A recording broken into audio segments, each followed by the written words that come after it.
The small town of Willow Creek was quiet that morning, wrapped in a thick layer of gray clouds. The air smelled damp, and a light drizzle soaked the ground as people gathered under black umbrellas near the cemetery. It wasn't just any day. It was the day they were saying goodbye to a woman who had touched many lives. Her daughter stood among them, her face pale and streaked with tears.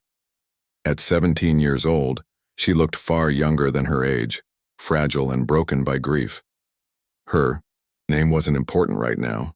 What mattered was the raw emotion pouring out of her. She clutched a locket tight against her chest like it was the only thing keeping her grounded. Everyone could see how much pain she was in, but there was something else too.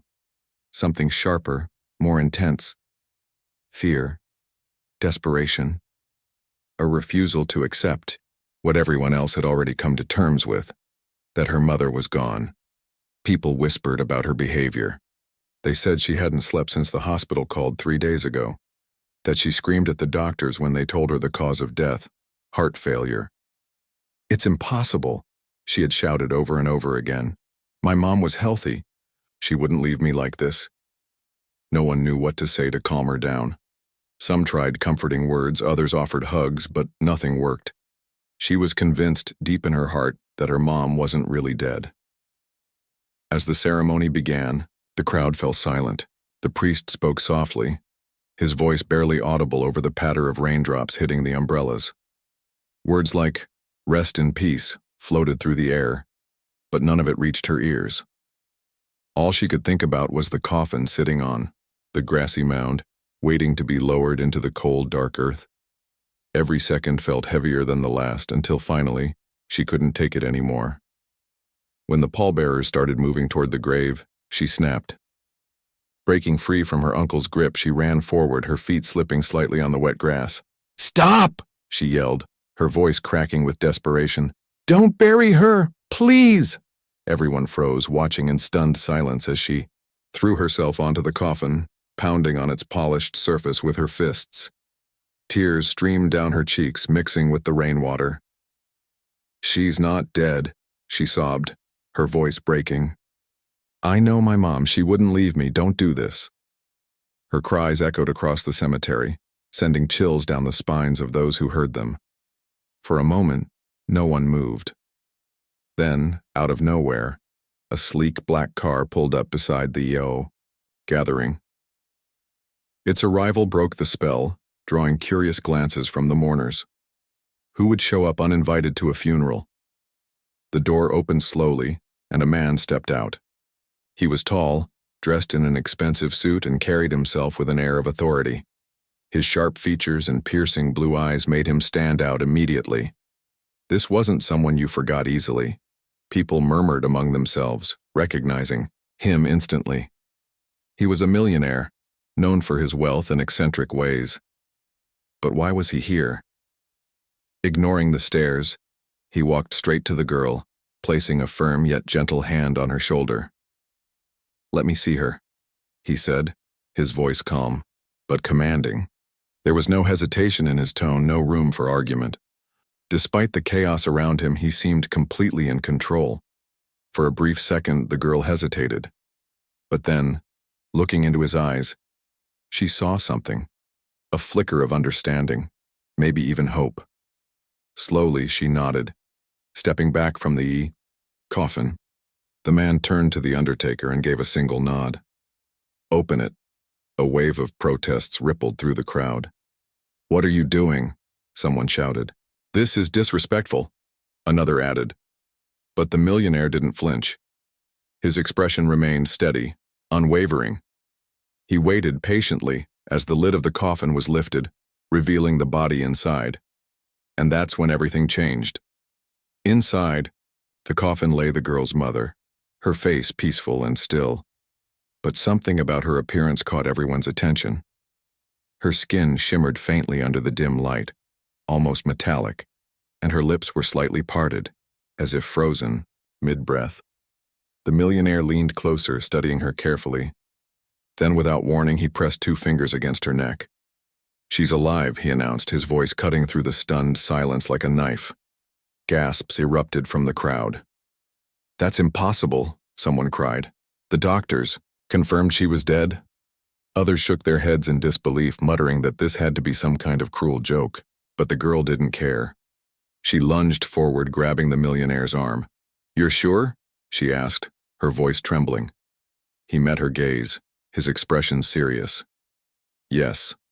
Chaos broke loose after that. People argued, shouted, and pointed fingers, unsure of what to believe. Meanwhile, the millionaire remained calm, issuing orders as if he'd been preparing for this moment his entire life. "Close the coffin," he instructed the undertakers. "We're taking her with us." No one dared to stop him, not even the girl's relatives. She trusted him completely, clinging to his every word like a lifeline. As the coffin was loaded into his limousine, the crowd watched in stunned silence, unsure whether they had witnessed a miracle or madness. Whatever. The truth was, one thing was certain: nothing would ever be the same again. The sleek black car sped away from the cemetery, leaving behind a crowd of stunned faces. The girl sat in the back seat, her hands gripping the edge of the coffin like it was the only thing keeping her grounded. Her mind raced with questions, too many to process all at once. Who was this man? Why had he shown up out of nowhere? And most importantly, how could he possibly know that her mother wasn't dead? The millionaire didn't say much during the drive. He kept his focus on the road, occasionally glancing at her through the rearview mirror. His calm demeanor was unnerving but also strangely comforting.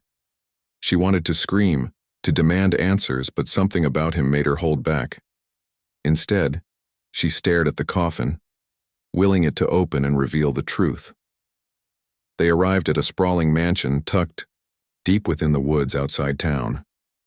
It was the kind of place people whispered about: grand, mysterious, and completely isolated. The gate swung open automatically as the car approached, revealing manicured gardens shrouded in mist. Despite its beauty, the house felt cold, almost foreboding, like it held secrets too dangerous to uncover. Inside, the atmosphere shifted. The millionaire led her to a room that looked more like a high-tech laboratory than a living space. Machines lined the walls, their screens glowing softly in the dim light. Tubes and wires snaked across tables connected to devices she couldn't even begin to understand. In the center of the room stood a steel table, where the coffin was carefully placed. "Stay here," he said firmly before turning to the undertakers who had accompanied them. "You can go now." They hesitated for a moment, clearly uneasy about leaving her alone with him, but one sharp look from the millionaire sent them scurrying out the door. Once they were gone, he turned his attention to the coffin. Without hesitation, he motioned for the lid to be removed again. This time, there was no resistance. As the wood creaked open, the girl stepped closer, her heart pounding so hard she thought it might burst.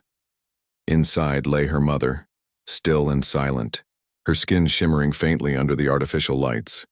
The millionaire leaned over her, his movements precise and deliberate. He pressed 2 fingers against her neck once more, checking for a pulse. Then he pulled out a small device, a gadget unlike anything she'd ever seen, and ran it along her body. A series of beeps filled the air, growing louder and faster with each pass. "What are you doing?" she finally managed to ask, her voice trembling. Is she really alive?" He didn't answer right away. Instead, he studied the readings on the device, his brow furrowed in concentration. When he finally spoke, his tone was measured but urgent. "She's not dead," he confirmed, "but she's not exactly alive either." "What does that mean?" she demanded, frustration bubbling beneath her words.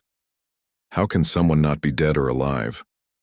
He sighed, setting the device down and turning to face her. For the first time since they met, his expression softened.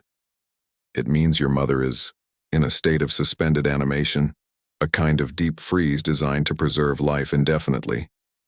It's advanced technology, far beyond what most people know exists." Her head spun. None of this made sense. "Why would anyone do that to her?" she asked, tears welling up in her eyes again. "Who would want to keep her like this?" "That's what I need to find out," he replied grimly. "And we don't have much time. Whoever did this will come looking for her soon." His words, sent a chill down her spine. "What do you mean? Who's coming?" Before he could answer, a loud crash echoed through the mansion. Both of them froze, listening intently. Another crash followed, closer this time, accompanied by the sound of footsteps echoing down the hallway. Someone, or something, was inside the house. The millionaire sprang into action, grabbing her arm and pulling her toward a hidden panel in the wall. With a swift motion, he pressed a button and the panel slid open to reveal a narrow passageway. "Go," he ordered, pushing her gently forward. "Don't stop until I tell you to." She hesitated, glancing back at the coffin. "What about my mom?" "I'll take care of her," he promised. "Just trust me." Reluctantly, she obeyed, stumbling into the darkness as the panel closed behind her. The passageway was damp and cold, lit only by faint emergency lights embedded in the ceiling. Every step felt heavier than the last, her chest tightening with fear. Who were these people invading the mansion? What did they want with her mother? And why did this stranger seem to know so much? As she reached the end of the tunnel, she found herself in a small bunker-like room. There was another steel table, here, along with more equipment. Moments later, the millionaire appeared, carrying her mother's unconscious form in his arms. He laid her gently on the table and began hooking her up to monitors and IV lines. "Okay," he said, taking a deep breath. "Here's what I know so far. Your mother was part of an experiment, a secret project involving cryogenic preservation. People were frozen to study whether human life could be extended indefinitely. But the project was shut down years ago because, well, let's just say things got complicated." "Complicated how?" she asked, her voice barely above a whisper. He hesitated, choosing his words carefully. "Some of the subjects didn't survive the process. Others changed. Their bodies adapted in ways no one expected. Your mother was one of the successful cases, but someone must have discovered she was still preserved. That's why they tried to bury her, to hide the evidence." "But why?" she pressed, desperate for answers. "Why would anyone go to such lengths?" "Because whoever controls this technology has immense power," he explained. "Imagine being able to freeze armies, politicians, or even entire populations. The implications are staggering. Your mother holds the key to unlocking that potential." Shook her head, overwhelmed by everything he was saying. It sounded like something out of a movie, not real life. Yet here she was, standing in a secret underground lab while her mother lay frozen on a table. Nothing about this situation felt normal. "We need to wake her up," she said firmly. "If she's alive, we can't just leave her like this." "It's not that simple," he warned. "Reviving someone from suspended animation is risky. If we do it wrong, we could kill her, or worse." "Then teach me," she insisted. "Whatever you're going to do, I'm helping." He studied her for a long moment, seeing the determination in her eyes. Finally, he nodded. "All right, but listen carefully. One mistake could cost us everything." With that, he began explaining the process, showing her how to operate the machines and monitor her mother's vitals. Together, they worked tirelessly, their movements synchronized despite the tension hanging in the air. Outside, the sounds of destruction grew louder, shaking the very foundation of the mansion. They were running out of time. Yet amidst the chaos, the girl felt a flicker of hope. For the first time since her world had been turned upside down, she had a purpose. Whatever happened next, she vowed to fight for her mother, to bring her back, no matter the cost, and maybe, just maybe, they could uncover the truth together. The hours dragged on as the girl and the millionaire worked side by side in the hidden bunker. The air was thick with tension, every sound from above sending jolts of fear through their bodies. Explosions rocked the mansion, shaking dust loose from the ceiling. Each blast felt closer, more urgent, like a countdown to something they couldn't stop. But neither of them flinched. Their focus was razor sharp, locked onto the task at hand, reviving her mother. The machines beeped steadily, monitoring vital signs that were slowly shifting from flat lines to faint pulses. It wasn't much, but it was progress. The millionaire moved with precision, adjusting dials and checking readings while explaining each step to the girl. She listened intently, absorbing everything he said. Her hands trembled as she helped adjust the IV lines and oxygen mask, but she didn't let herself hesitate. Every second counted. "You're doing great," he reassured her when she stumbled over a technical term. "Just keep your head clear. We're almost there." Almost there. Those words echoed in her mind, giving her strength. Almost there meant hope. Almost there meant answers. And maybe, just maybe, it meant her mother waking up and telling her everything would be okay. But even as they worked, questions swirled in her head. Who were these people attacking the mansion? Why did they want her mother so badly? What had she been part of that made her worth hunting down like this? The millionaire seemed to sense her unease because he finally broke his silence. "Listen, carefully," he began, his voice low but steady. "This isn't just about your mom. This is bigger than both of us. Whoever froze her was part of something unnatural, dangerous. They weren't just preserving life. They were trying to control it, to manipulate it." She frowned, trying to piece together what he was saying. "Control it how?" He paused, choosing his words carefully. "Imagine being able to freeze someone indefinitely, not just to preserve them, but to use them later. Soldiers who never age, leaders who can't die, entire populations frozen in time until they're needed again. That's what this technology could do. Your mom wasn't just a test subject, she was proof it worked." Her stomach churned at the thought. "So whoever froze her wants to use her as some kind of weapon?" "It's possible," he admitted. "Or maybe they just don't want anyone else knowing the truth. Either way, we can't let them find her." Above them, the noise grew louder. Glass shattered somewhere upstairs, followed by shouts and heavy footsteps. The intruders were getting closer. Panic bubbled inside her chest, but she forced herself to breathe deeply. Losing control now wouldn't help anyone. "What happens if they catch us?" she asked, her voice barely audible. "They won't," he replied firmly. "We'll make sure of it, but first we need to wake her up." With renewed determination, they focused on the task ahead. The millionaire adjusted the settings on one of the machines, increasing the flow of nutrients and stabilizing her mother's heartbeat.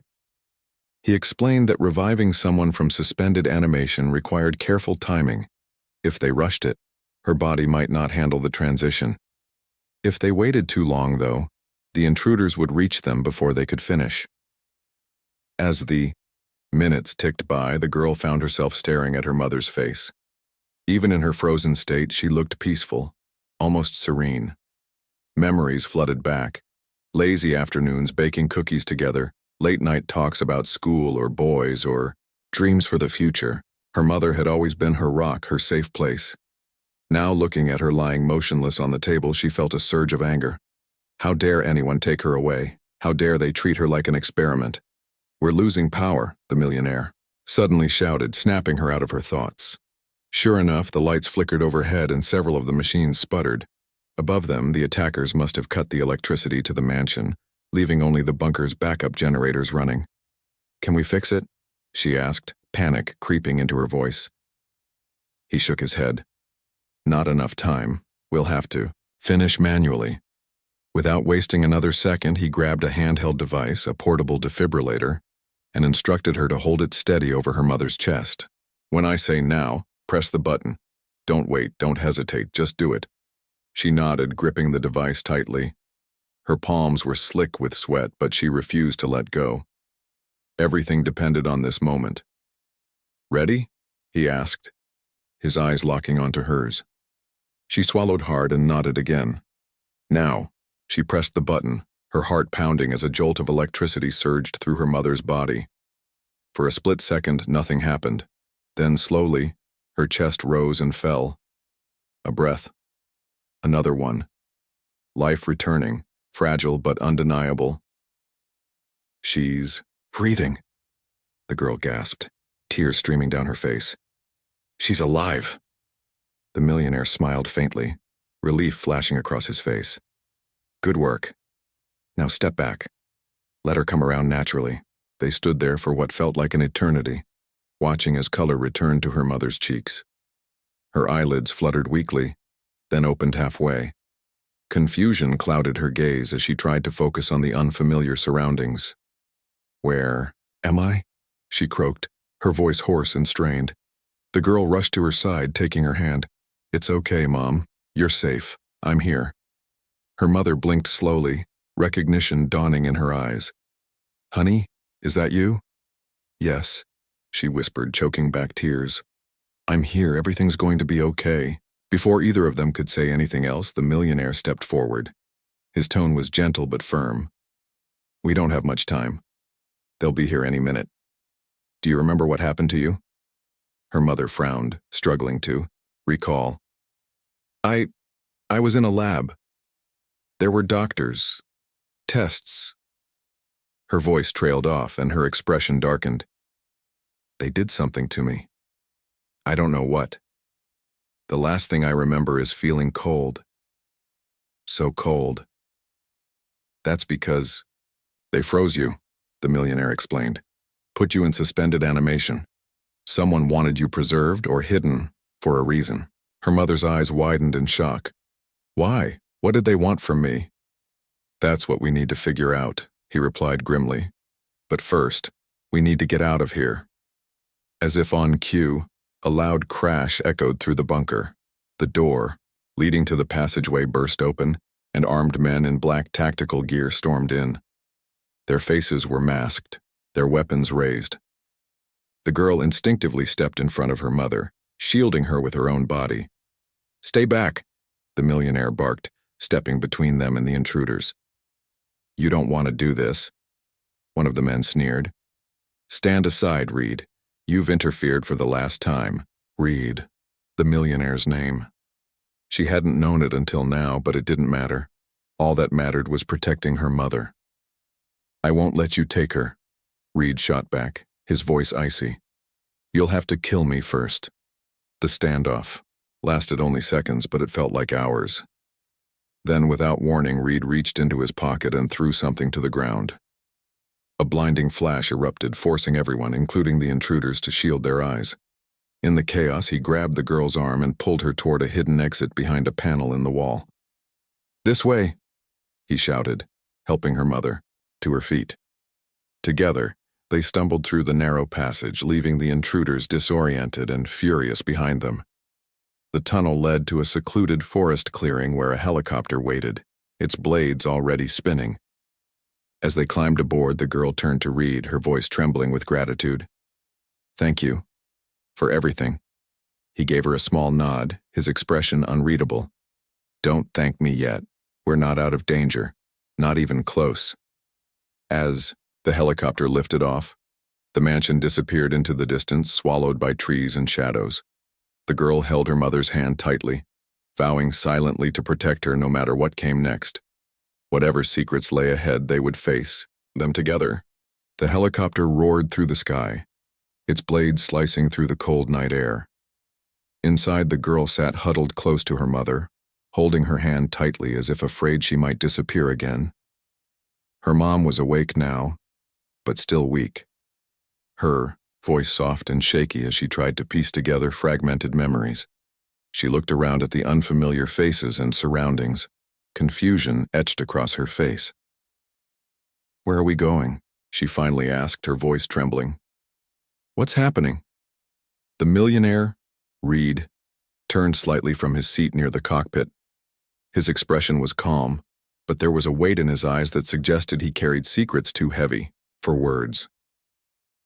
"Somewhere safe," he said simply.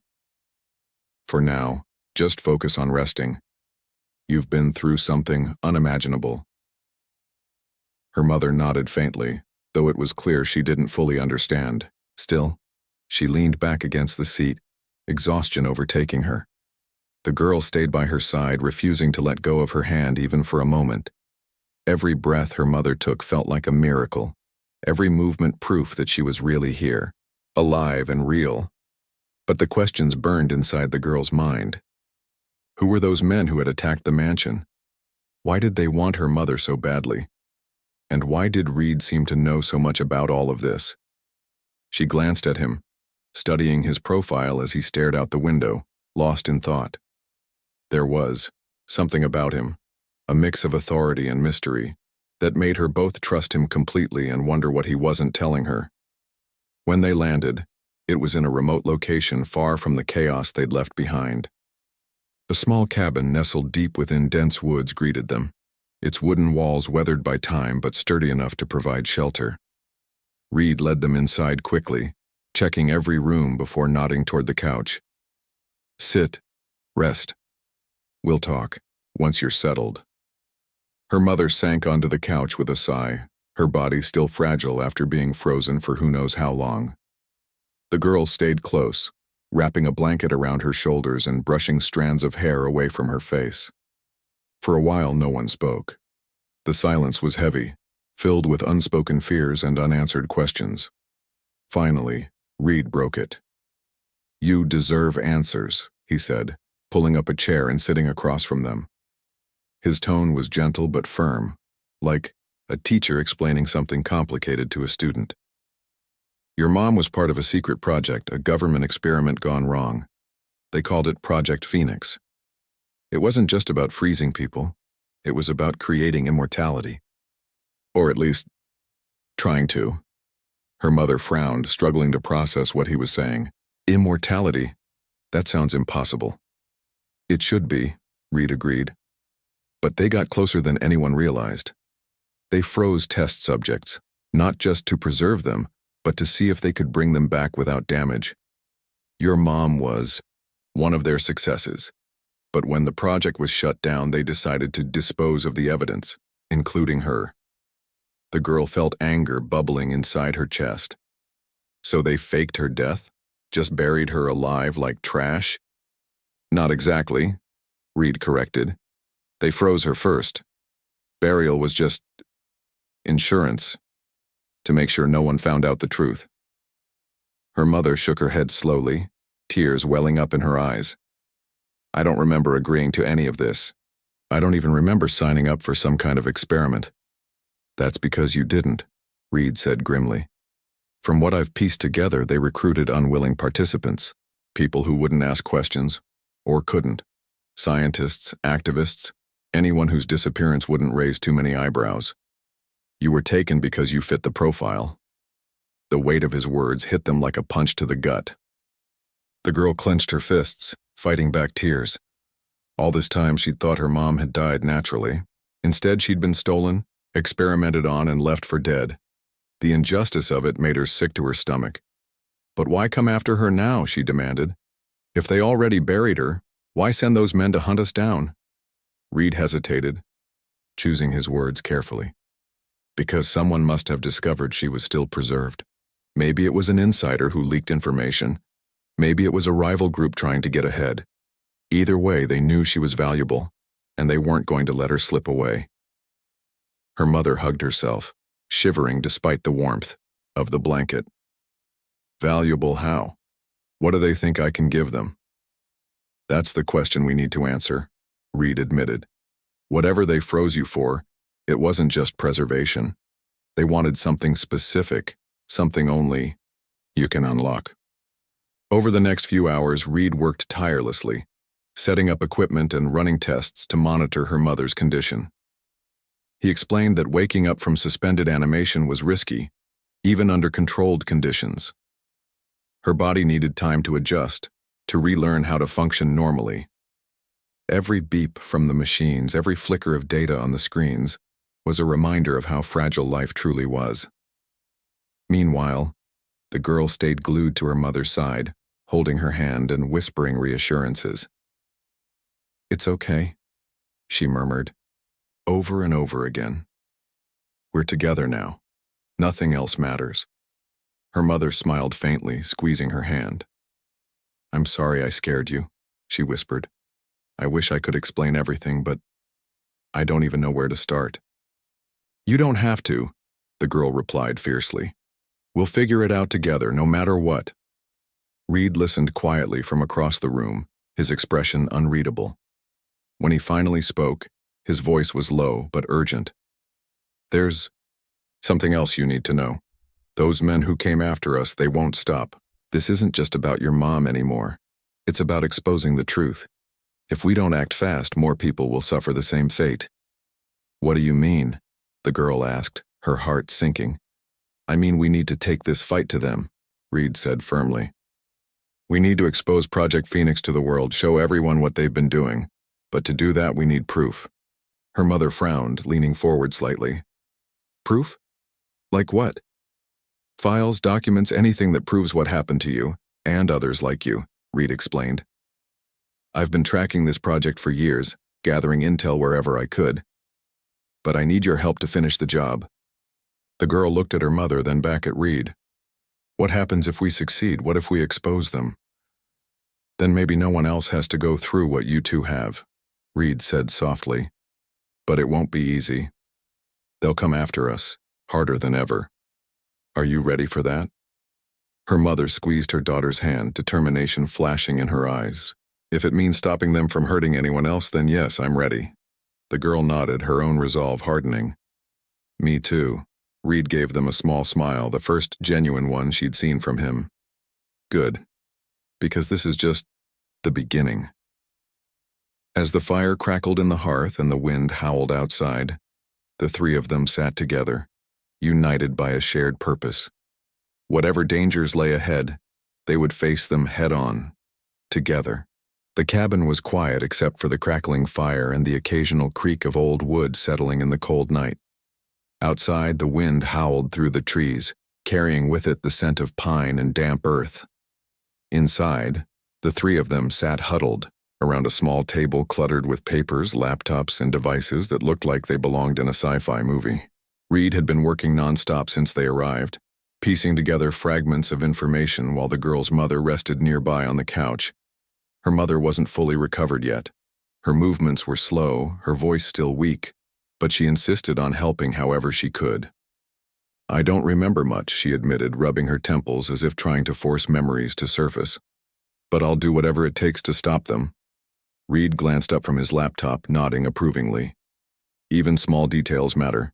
Anything you can recall might help us connect the dots. The girl watched silently as her mother closed her eyes, concentrating hard. After a moment, she spoke. There was a symbol, everywhere. On the walls, the equipment, even the uniforms of the people who worked there. A bird? Maybe a phoenix? Reed froze, his fingers hovering over the keyboard. Slowly, he turned to look at her. Are you sure?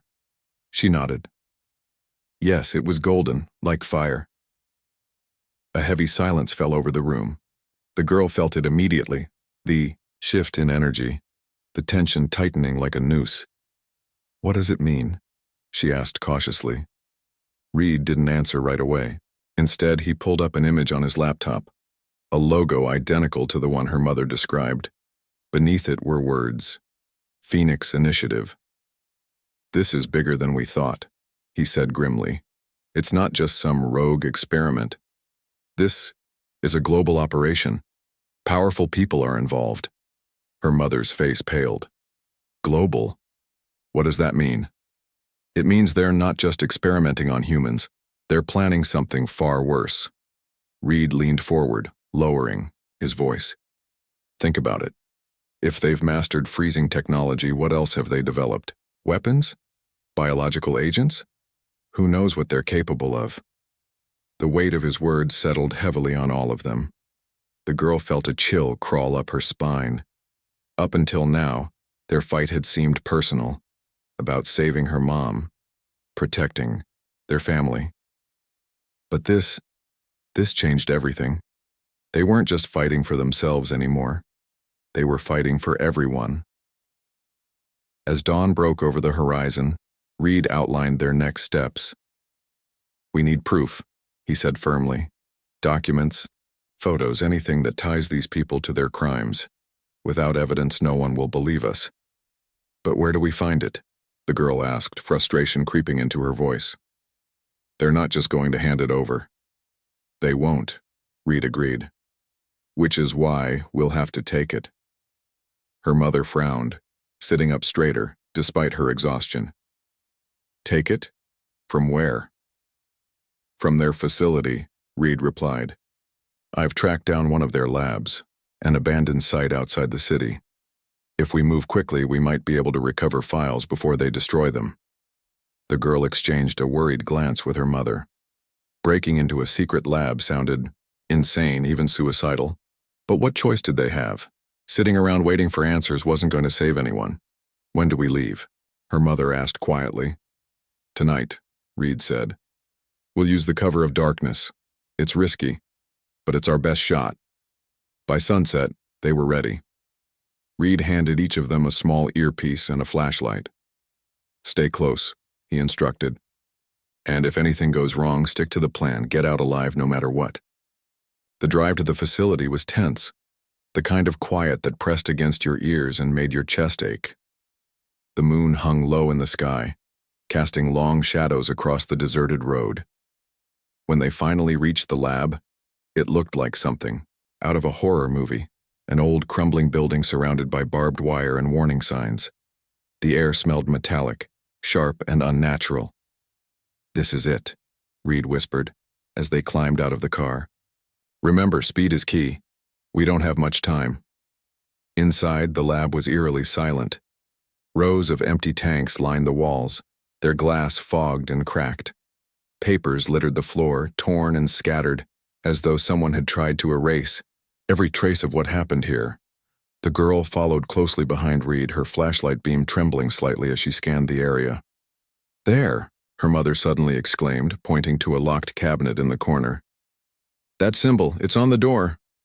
Reed hurried over, pulling a small tool from his pocket. Within seconds, the lock clicked open, revealing stacks of folders and USB drives. He grabbed as many as he could carry, stuffing them into a backpack. Got it, he muttered. Let's go. But just as they turned to leave, the lights flickered on. Bright fluorescent bulbs buzzed overhead, illuminating the room, and the group of armed men standing in the doorway. Well, well, one of them sneered, stepping forward. Looks like we caught ourselves some trespassers. Reed stepped in, front of the girl and her mother, shielding them with his body. You don't want to do this, he warned, his voice steady despite the danger. Walk away now, and no one gets hurt. The man laughed, raising his weapon. Nice try, Reed, but you're finished. For a split second, panic gripped the girl's heart. She clutched her mother's hand tightly, bracing herself for the worst. Then, without warning, Reed threw something to the ground, a smoke bomb. Thick gray clouds filled the room, blinding the intruders and giving them precious seconds to escape. Run, Reed shouted, grabbing the backpack and leading them toward the exit. They sprinted through the chaos, coughing and stumbling as the smoke burned their lungs. Behind them, shouts echoed, footsteps pounding closer.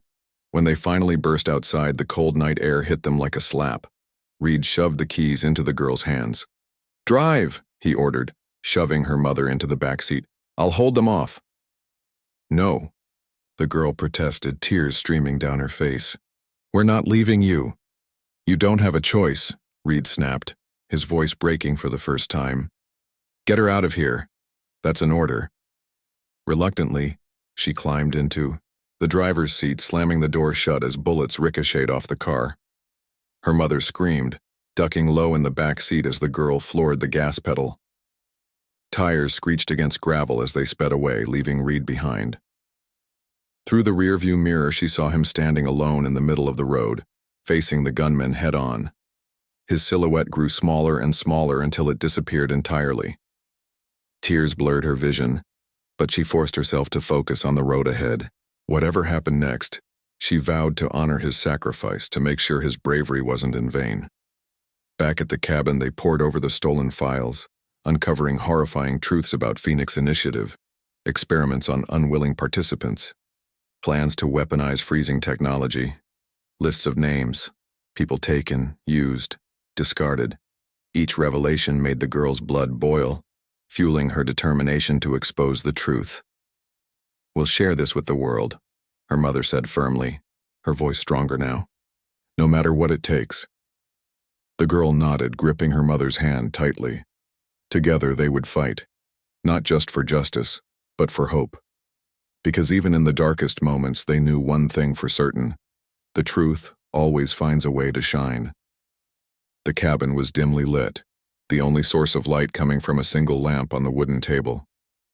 The girl and her mother sat side by side, surrounded by piles of documents, photos, and encrypted files they had salvaged from the abandoned lab. Each piece of evidence painted a clearer picture of the horrors hidden behind the golden phoenix symbol.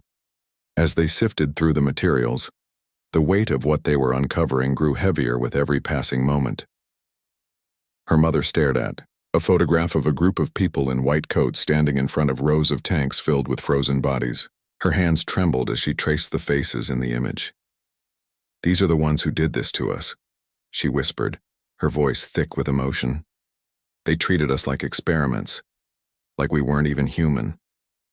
The girl placed a comforting hand on her mother's shoulder but said nothing. She didn't trust herself to speak without breaking down. Anger burned inside her chest, not just for her mother but for everyone who had been taken, used, and discarded without a second thought. This wasn't just about revenge, it was about justice, about making sure no one else suffered the same fate. Reed's sacrifice weighed heavily on both their minds. They hadn't heard from him since that night at the lab. Had he escaped? Was he still alive? Or had he given his life to buy them enough time to expose the truth?